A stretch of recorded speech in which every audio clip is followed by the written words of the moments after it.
Колхозтақ обайдарым, әжейдерім, балыстарым онна бастыбыллақ оғыньоттор, әмәқсеттер мейгіттен әғардата тұтым. Мен чүгеддік сылжабын, әлбәқ кыргығыларға кытынным. Қазда түгіл басылым, білген әме бағарысы табын.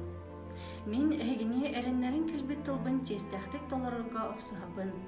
Кыргығыға қорсын бұғыны көрдірін, кығыл сынамы оржанынан нағырадаланным. Үрдік нағырадаға өссі саңа келбен бұғыларынан әппеттем.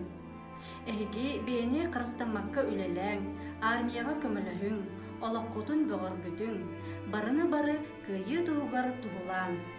Қаллым Николай.